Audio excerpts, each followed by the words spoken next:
My name is Sal Arriaga. I drive a 2015 Subaru STI Limited. It turned 4 today. It's his birthday. I traded in 2 Hondas actually for this car. I had 1 child at the time, second one was on the way, so we decided to purchase something a little bit more spacious and for safety purposes. And Subaru has been very well known for safety.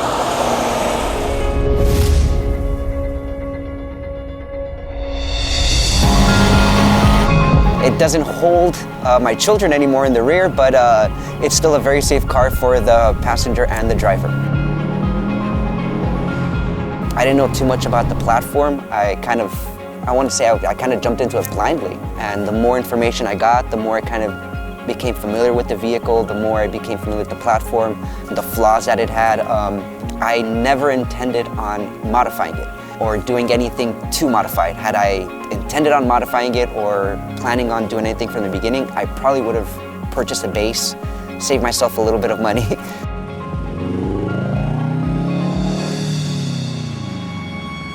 It's already my car, I own it, so there's no reason to not do anything to it. I had the financial backing that if anything happened to my vehicle, that I'd be able to pay for a motor, for example, let's say, or anything that I needed to replace if need be.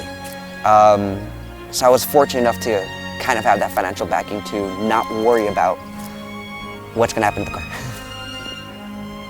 I basically decided to do my suspension. I put coilovers on there. I have Öhlins, for example.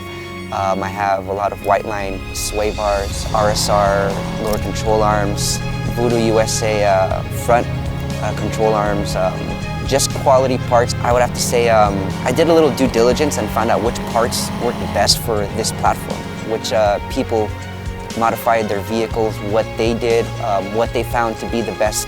I wanted a functional car. I didn't want something that was, basically I didn't want to slam my vehicle. I didn't want to, raise it up. I wanted something that if I come up to a canyon or if I want to, go to a track or if I want to go off-roading, I'd be able to.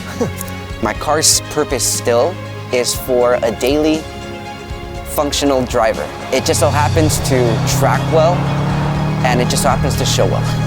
I did eventually end up going for looks just because it was fun and I kind of got bored with the OEM look.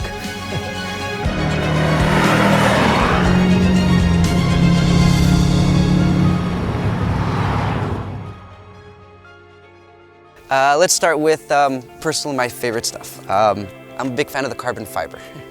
So this is my carbon fiber brake ducts. As you can see here, they go all the way straight through there, come out right back here, and you have some more carbon fiber to complete the brake ducts. These are my Volks T37s. They're wrapped in some Nitos and T05s. Behind here I have some R1 concept rotors.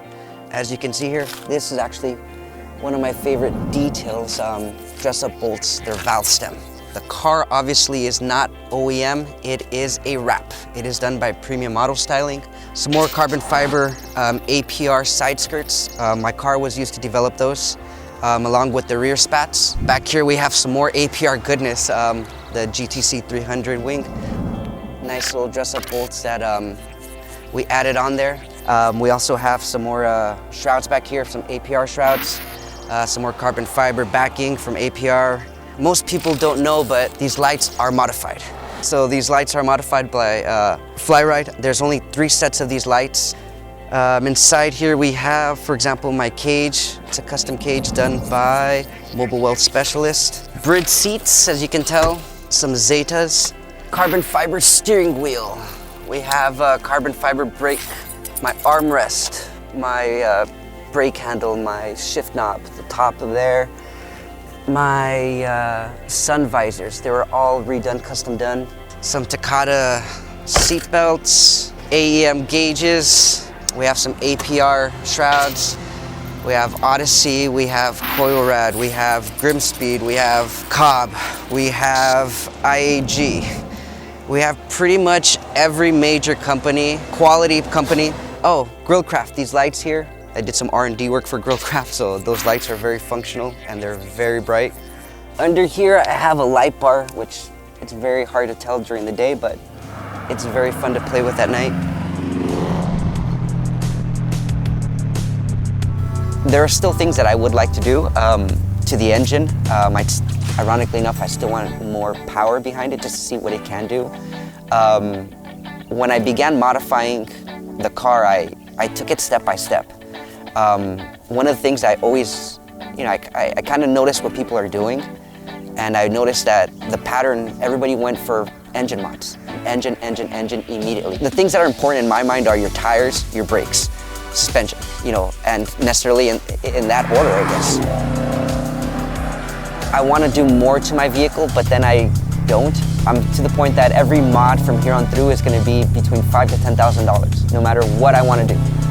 And do I want to spend that money, or do I not want to spend that money? And do I need to spend that money, in essence?